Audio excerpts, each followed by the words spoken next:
सद्भाव रामायण अरण्य कांड संत दर्शन की यात्रा भाग 2। सुतीक्ष्ण जी आंखें नहीं खोलते। भगवान ने सुतीक्ष्ण जी के हृदय में राम रूप ले लिया और चतुर्भुज रूप बनाया। चतुर्भुज रूप सुतीक्ष्ण जी को पसंद नहीं था, इसलिए एकदम व्याकुल होकर उन्होंने आंखें खोल दी तो साक्षात राम लखन वैदेही के उन्होंने दर्शन किए। संत ने साष्टांग प्रणाम किया। भगवान ने सुतीक्ष्ण जी को हृदय से लगाया। सुतीक्ष्ण जी ने प्रभु की स्तुति की। भगवान ने सुतीक्ष्ण जी से कहा, मांगो, क्या दूं? सुतीक्ष्ण जी ने कहा, महाराज, मैं मांगना नहीं जानता, तो मैं अपने आप दूं? हाँ, दीजिए, पर एक शर्त। क्या?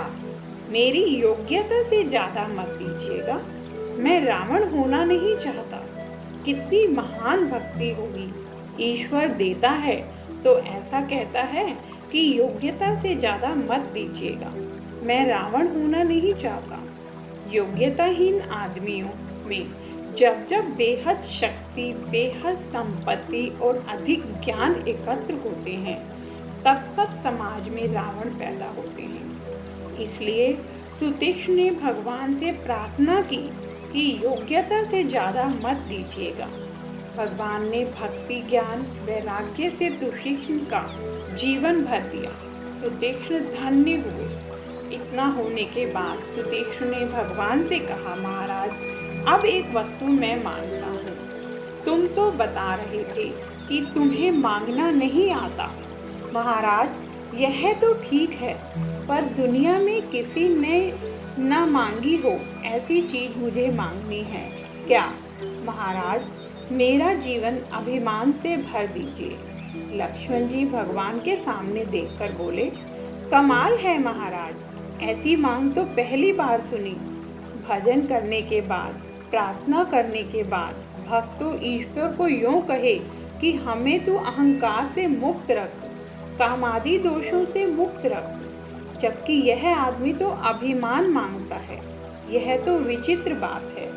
भगवान ने कहा, अभिमान दूं? हाँ प्रभु, कैसा अभिमान? अस अभिमान जाहू जनि मोरे, मैं सेवक रघुपति पति मोरे।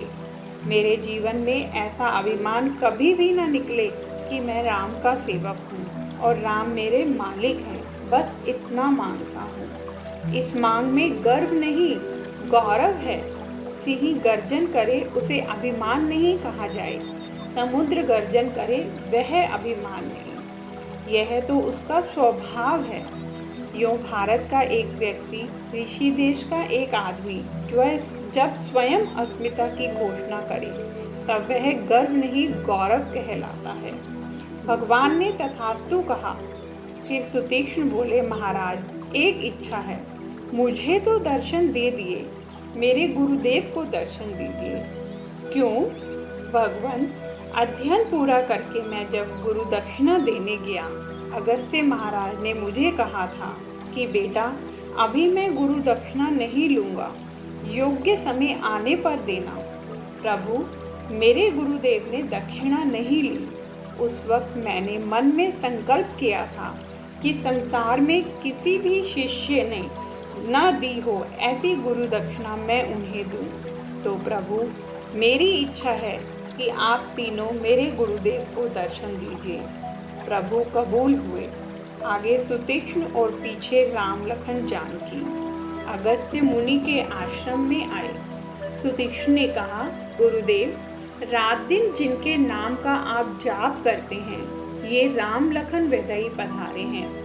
अगस्त्य जी नाचने लगे। राम, लखन, वैदेही के दर्शन कर अगस्त्य जी धन्य हुए। उन्होंने प्रभु का स्वागत किया, स्तुति की और फल फूल अर्पित किए।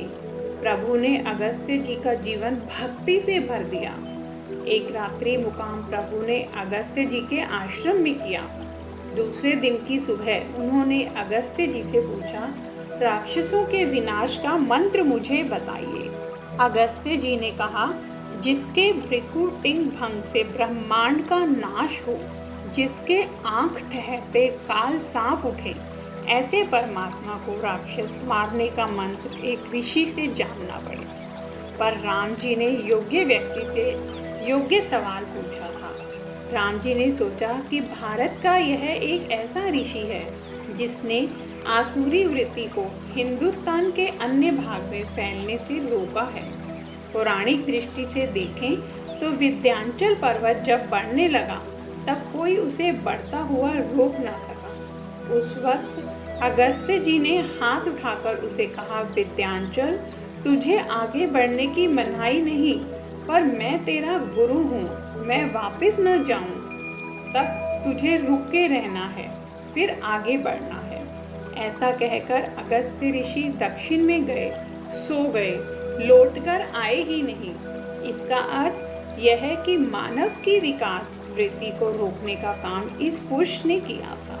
भगवान रावण की बढ़ती जाती विकास वृत्ति को रोकना चाहते थे, इसीलिए उसका मंत्र उन्होंने अगस्त्य जी से पूछा। भगवान राम का प्रश्न सुनकर अगस्त्य जी हंस पड़े।